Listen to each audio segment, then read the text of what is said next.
the human imagination, in conjunction with technology, has become a force so potent that it really can no longer be unleashed on the surface of the planet with safety.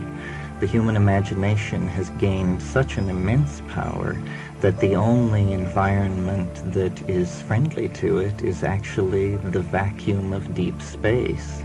It is there that we can erect the architectonic dreams that drive us to produce a Los Angeles or a Tokyo, and do it on a scale and in such a way that it will be fulfilling rather than degrading. So yes, I think we cannot move forward in understanding without accepting as a consequence of that we have to leave the planet, that we are no longer the bipedal monkeys we once were. We have become almost a new force in nature, a thing of language and cybernetics and an amalgam of computers and human brains and societal structures that has such an enormous forward momentum that the only place where it can express itself without destroying itself is, as James Joyce says, up in the ant. So long, long ago in the faraway galaxy, Star Wars style may be in our future? Well, as opposed to our past? It's in our present, I think. Our future is probably almost unimaginable, because I think the transformation that leaving the planet will bring will also involve a transformation of our consciousness. We are not going as 1950 style human beings. We are going to have to transform our minds before we are going to be able to leave the planet with any amount of grace. This is where I think the psychedelics come in, because they are anticipations of the future. They seem to channel information that is not strictly governed by the laws of normal causality, so that there really is a prophetic dimension, a glimpse of the potential of the far centuries of the future through these compounds. And no cultural shift of this magnitude can be unambiguous. I mean, the very idea that as a species we would leave the earth behind us must be as rending an idea as that a child would leave its childhood home. Obviously, it's a turning away from something that once left behind can never be recaptured. However, this is the nature of going forward into being, a series of self-transforming ascents of level, and we now simply happen to be at that moment of ascent to a new level that is linked to leaving the planetary surface physically and to reconnecting with the contents of the unconscious collectivity of our minds. These two things will be done simultaneously. This is what the last half of the 20th century, it seems to me, is all about. Well, by and large, psychedelics have really not been accepted into the mainstream. Do you see a change in that? Well, not particularly. They hold a certain fascination for a persistent majority, and in that way they do their catalytic work upon society, which is to introduce new ideas and to release a certain kind of creative energy into society.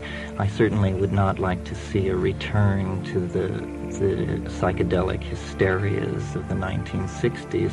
I think it's fine that these things are now the subject of interest of a much smaller group of people, but perhaps a group of people with a greater commitment and a better idea of exactly what these things are. And it's really the same people. It's just a smaller group of them, and they have accumulated experience over the past 20 years. However, I certainly don't think all psychedelic frontiers are conquered. One of the things that I write about and speak about are the phenomena that many people confirm with the psilocybin family of hallucinogens that no one has included in the standard model of psychedelic drugs. And by that I refer to the logos-like phenomenon of an interiorized voice that seems to be almost a superhuman agency, a kind of genus loci. And I've been writing recently about alien intelligence, which is what I call this, where you have contact with an entity so beyond the normal structure of the ego that if it is not an extraterrestrial, it might as well be, because its bizarreness and its distance from ordinary expectations about what can go on is so great that if flying saucers arrived here tomorrow from the Pleiades, it would make this mystery no less compelling, because I believe that the place to search for extraterrestrials is in the psychic dimension, and there the problem is not the absence of contact, but the volume of contact that must be sifted through, because the fact of the matter is shaman and mystics and seers have been hearing voices and talking to gods and demons since the Paleolithic and probably before. That doesn't mean that we can rule out this approach to communication. It seems to me far more likely that an advanced civilization would communicate interdimensionally and telepathically. The amounts of time available for an intelligent species to evolve these kinds of communication are vast. So I think that it's very interesting then that the tryptamines, psilocybin and DMT, at the 15 milligram level very reliably trigger what could only be described as contact-like phenomena. And not only the interiorized voice in the head, but also the classical flying saucer motifs of the whirling disc, the lens-shaped object, the alien approach. This seems to be something hardwired into the human psyche, and I would like to find out why. I think it's a very odd fact of human psychology, and I don't buy any of the current theories ranging from that nothing at all is happening to that this is in fact another species with a world around another star that is getting in touch with us. I think it's something so bizarre that it actually masquerades as an extraterrestrial so as not to alarm us by the true implications of what it is. But I suspect it is something like an overmind of the species, that actually the highest form of human organization is not realized in the democratic individual. It is realized in a dimension none of us have ever penetrated, which is the mind of the species, which is actually the hand at the tiller of history. It is no government, no religious group, but actually what we call the human unconscious. But it is not unconscious, and it is not simply a cybernetic repository of myth and memory. It is an organized intellect of some sort, and human history is its signature on the primates. And it is so different from the primates. It is like a creature of pure information. It is made of language. It releases ideas into the flowing stream of history to boost the primates toward higher and higher levels of self-reflection of it.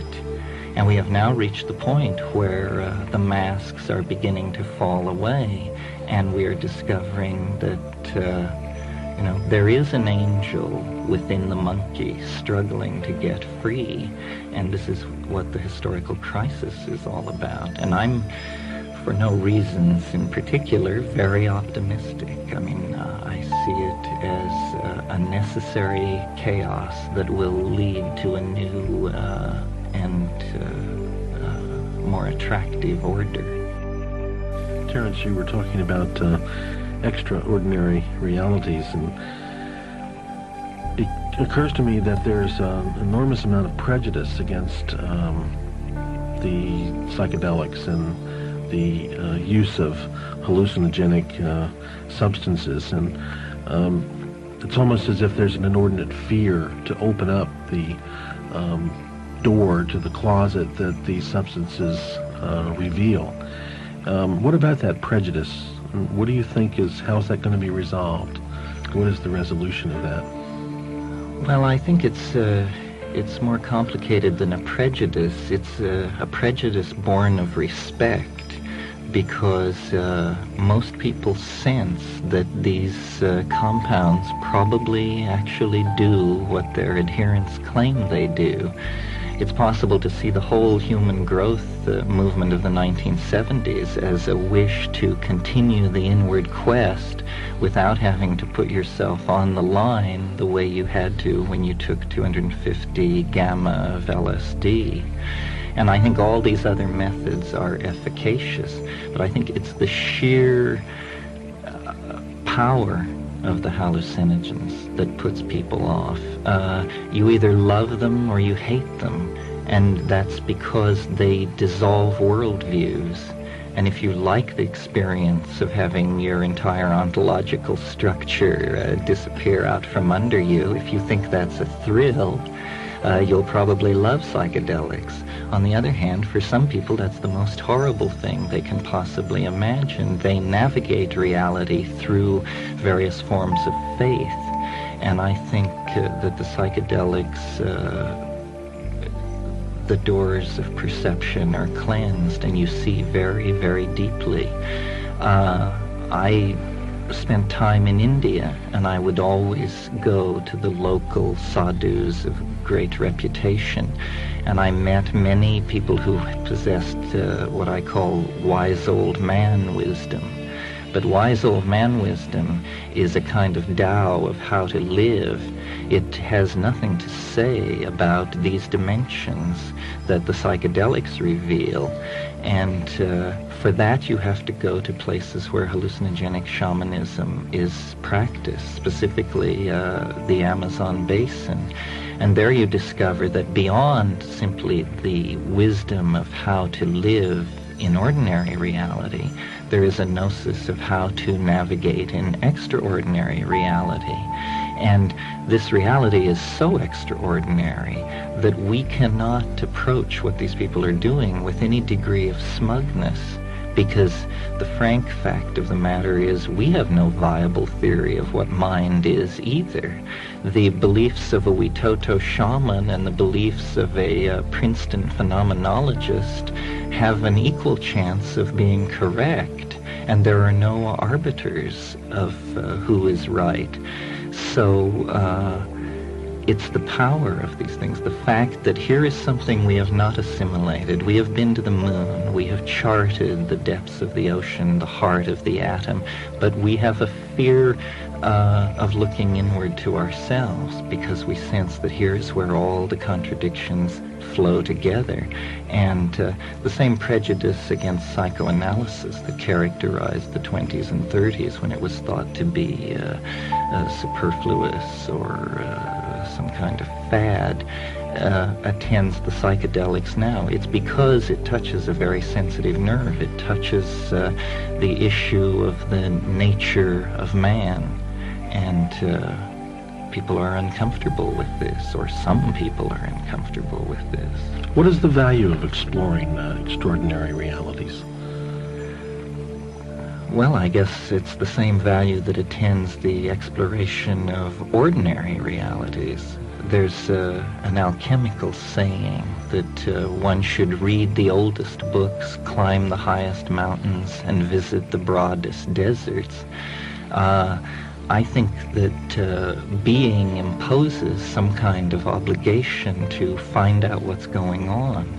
And since all primary information about what is going on comes through the senses, any drug or any compound which alters that sensory input has to be looked at very carefully. I've often made the point that chemically speaking, you can have a molecule which is completely inactive as a psychedelic, and you move a single atom on one of its rings, and suddenly it's a powerful psychedelic. Well, now it seems to me this is a perfect proof of the interpenetration of matter and mind. The movement of a single atom from one known position to another known position changes an experience from nothing to overwhelming. This means that mind and matter at the quantum mechanical level are all spun together.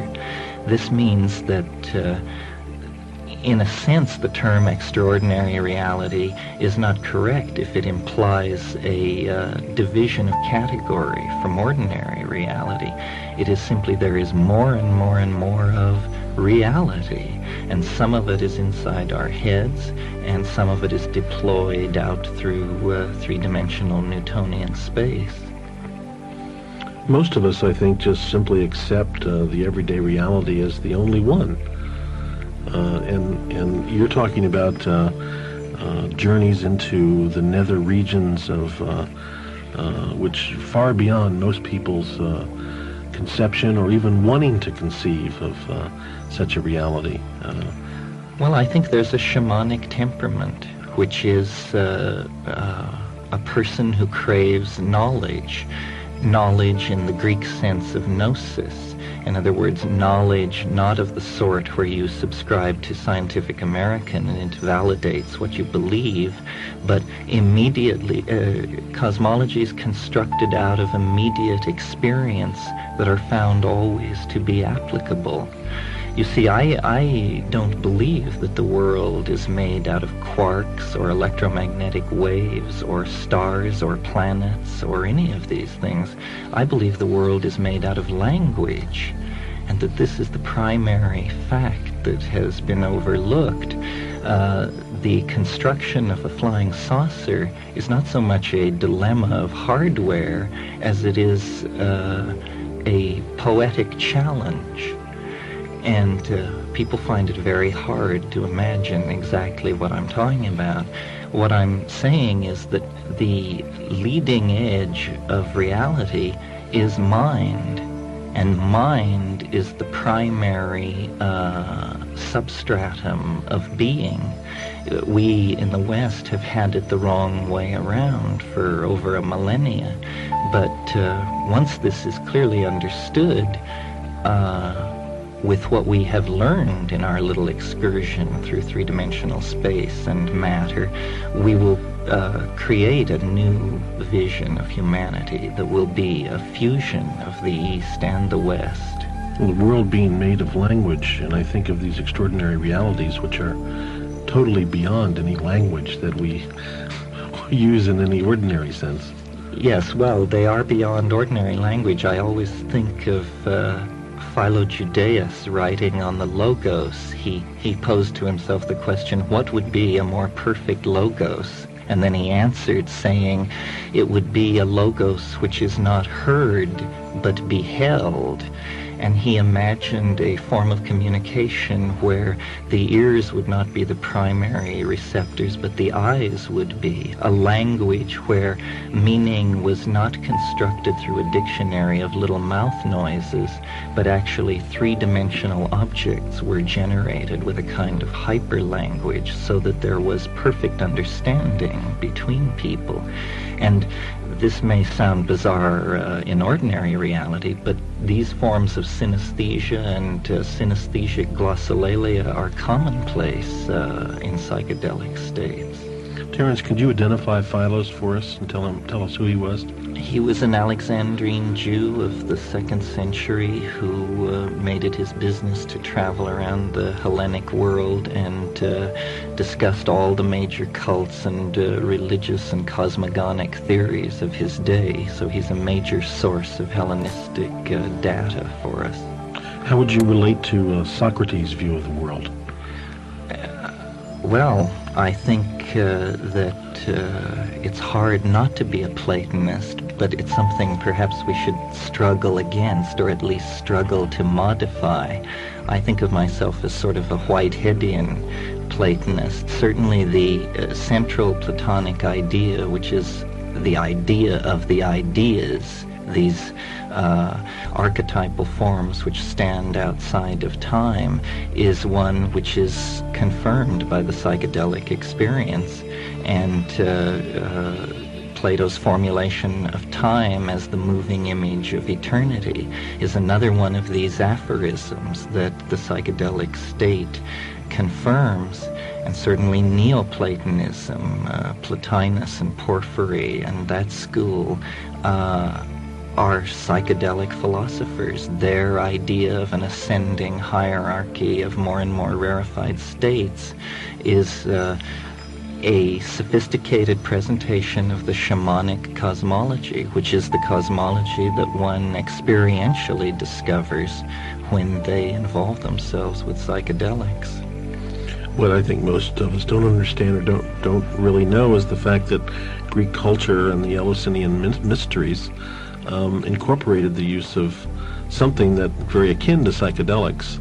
Yes. And essentially, Western civilization is based on the culture that had at its core root an experience and a ritual that used, as I say, something akin to psychedelics. Yes, well, for over 2,000 years, everyone who was anyone in the ancient world made the pilgrimage to Eleusis and had this experience, which Gordon Wasson and Carl Ruck have argued very convincingly was a hallucinogenic intoxication on ergot.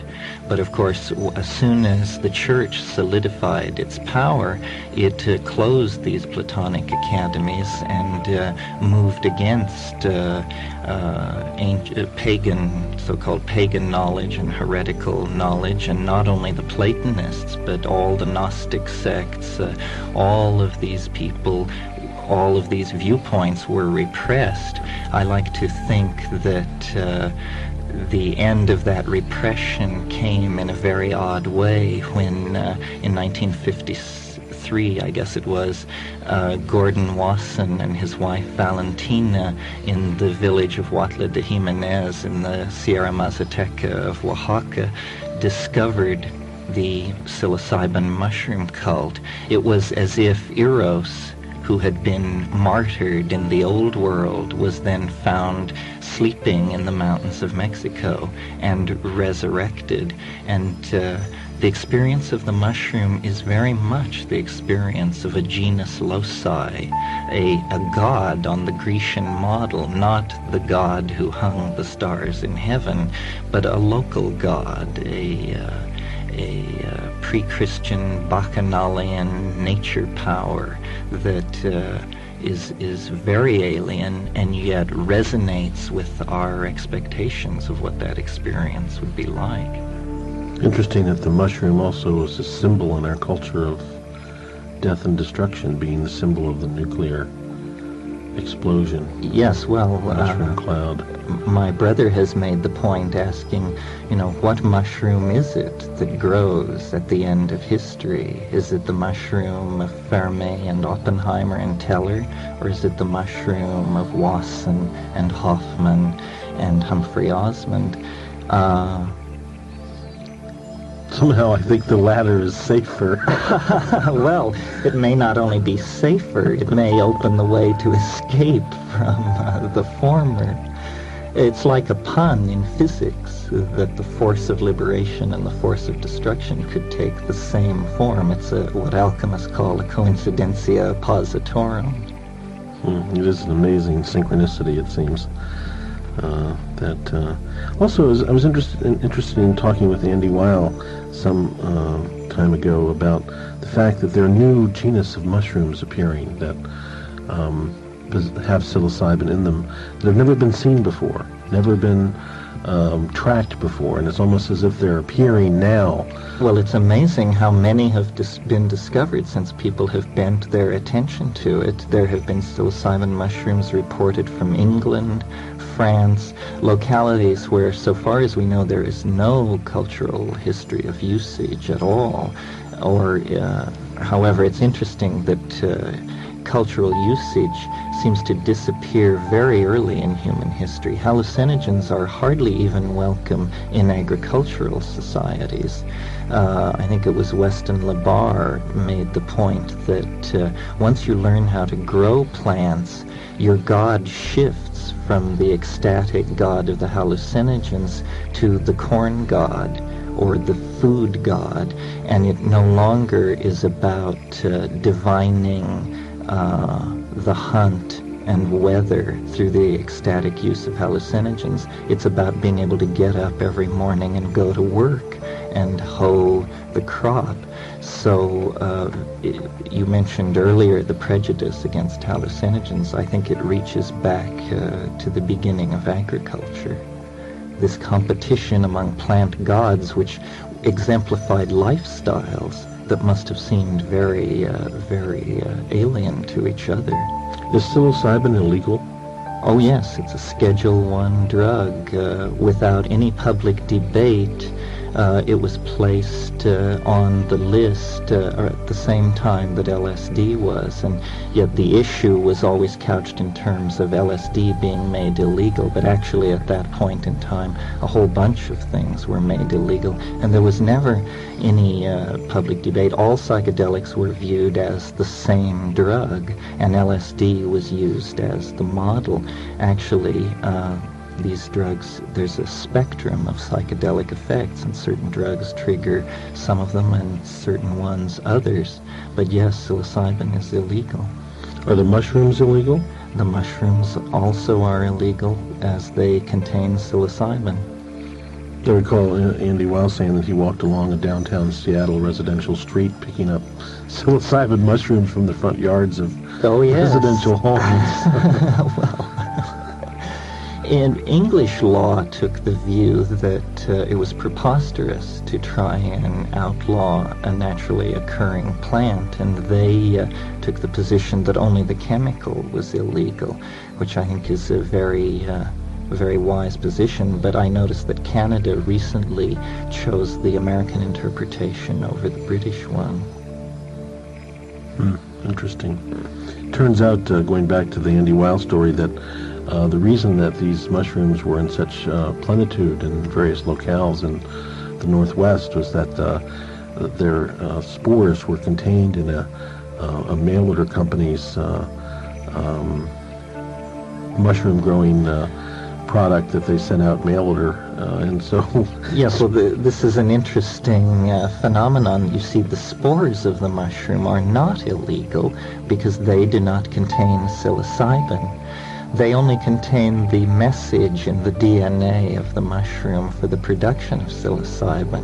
So it's a kind of bizarre catch-22. The mushroom spores can move anywhere legally, can be bought and sold, but they are the sine qua non for the production of mushrooms, of course. Terence, the kind of knowledge and kind of information you're putting forward is not generally available. It's not the kind of information or knowledge that one would find in the typical academic anthropology curriculum.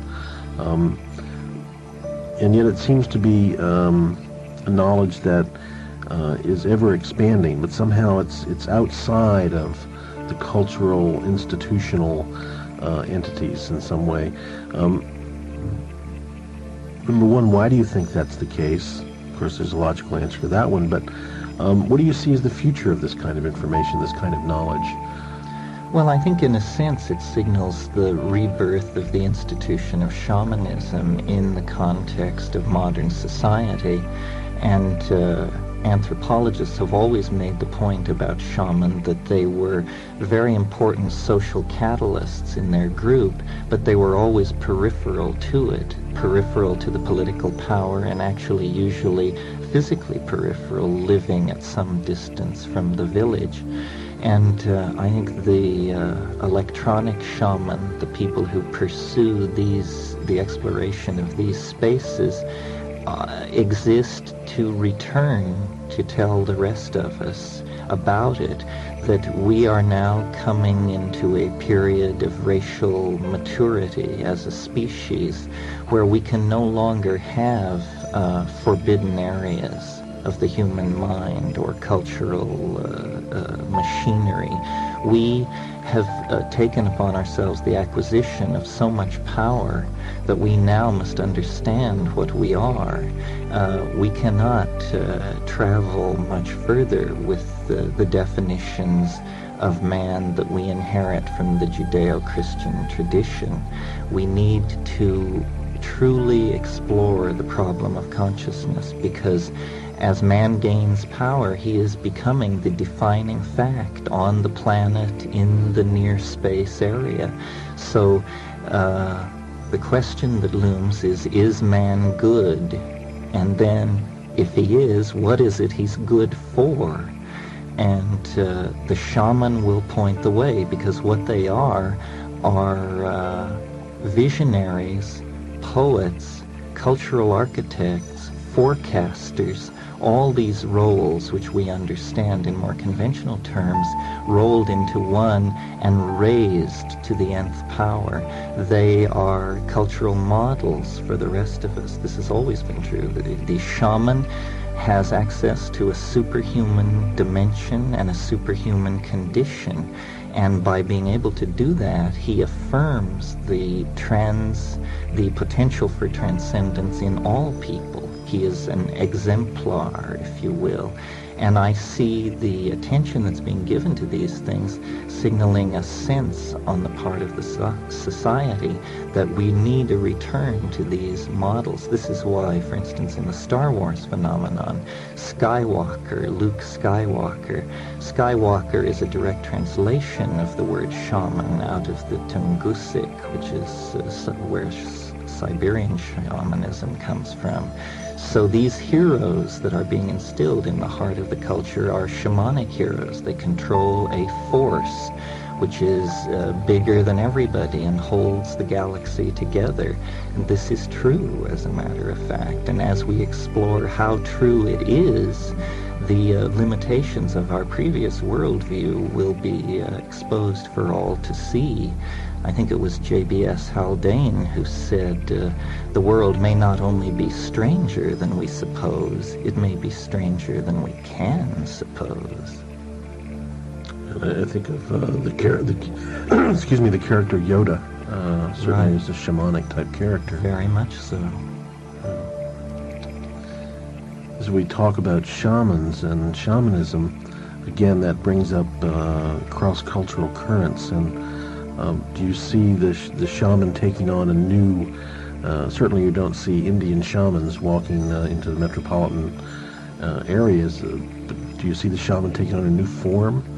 Well, I believe, along with Gordon Wasson and others, but in distinction to Mircea Eliade, who is a major writer on shamanism, that it is hallucinogenic shamanism that is primary, and that where shamanic techniques are used to the exclusion of hallucinogenic drug ingestion, the shamanism tends to be vitiated. It is more like a ritual enactment of what real shamanism is, so that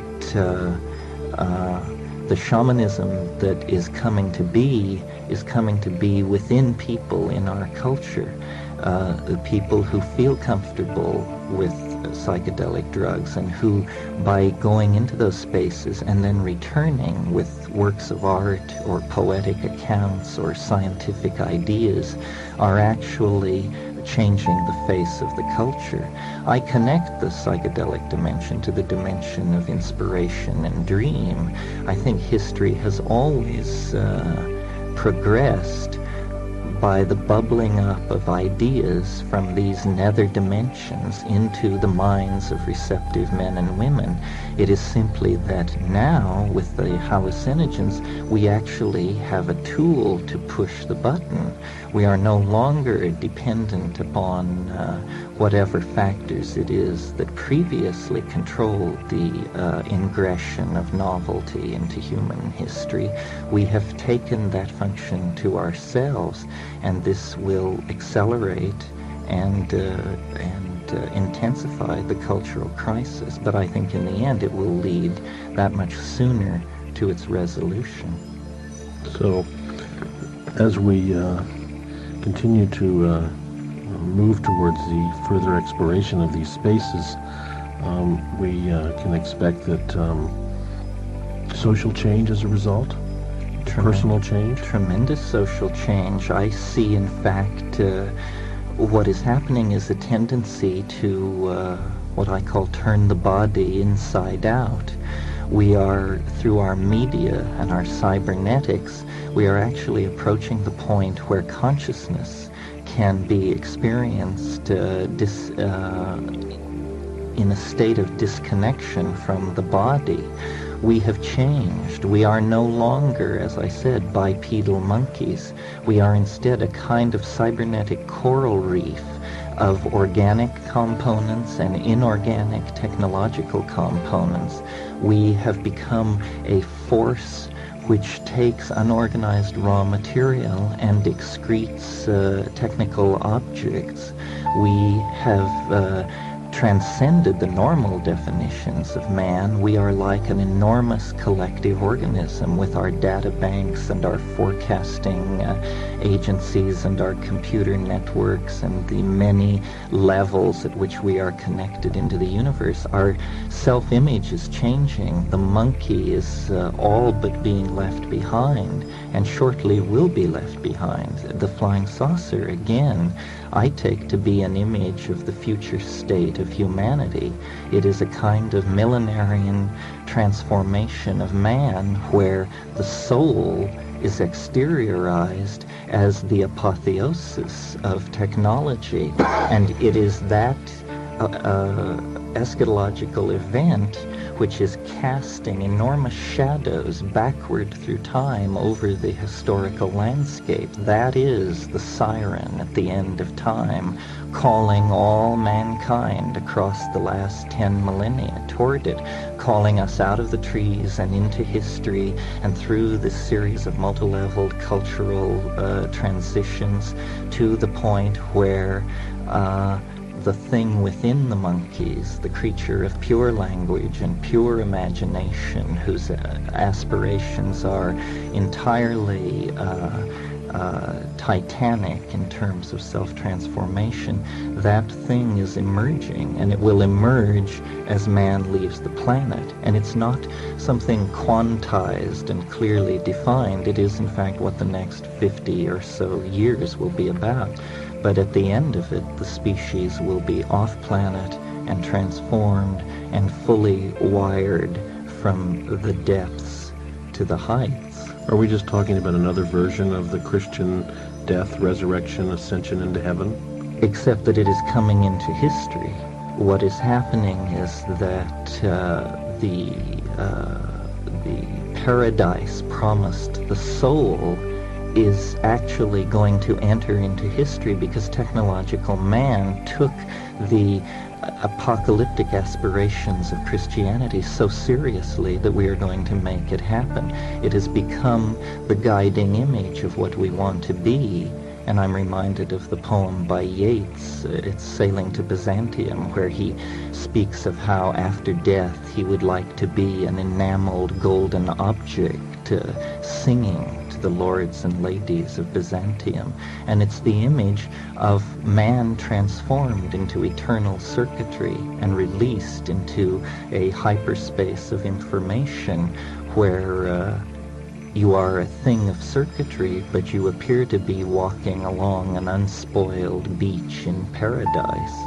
It is that we are going to find the power to realize our deepest cultural aspirations. This is why we must find out what our deepest cultural aspirations are. Again, another way of phrasing the question, is man good?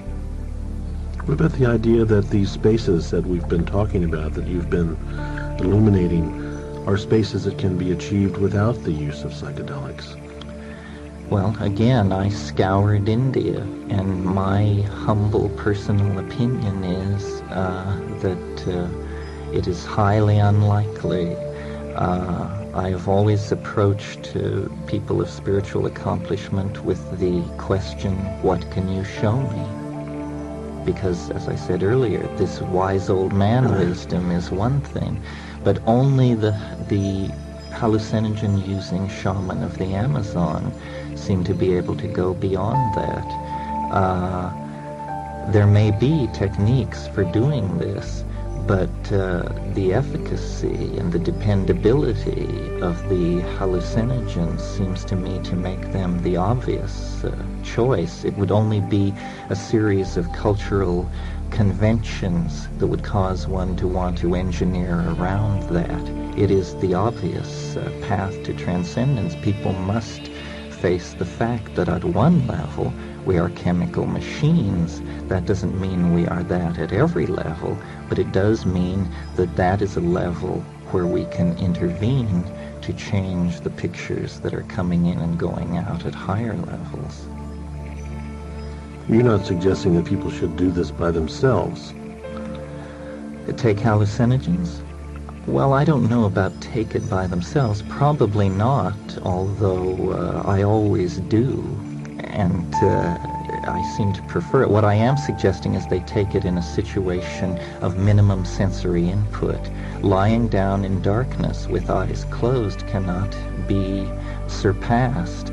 And people want music, they want to walk around in nature, they want all these things. But nature and music are beautiful in their own right. They are the adumbrations of the psychedelic experience that we deal with in ordinary reality. In confrontation with the psychedelic experience, these things are hardly more than impediments. The very interesting things are happening in the utter blackness behind your eyelids, lying still in darkness. And that is where the mystery comes from and goes to.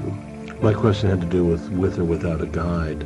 Oh, I don't think people should do it without a guide unless they feel very confident from experience that they don't need a guide. So I like to have these ideas get out. I think it's important that we discuss all this in a way that is only now becoming possible because of how it was in the 1960s. Now we need to shed all that and look back and look forward and try to make a mature judgment for our culture based on the facts of the matter.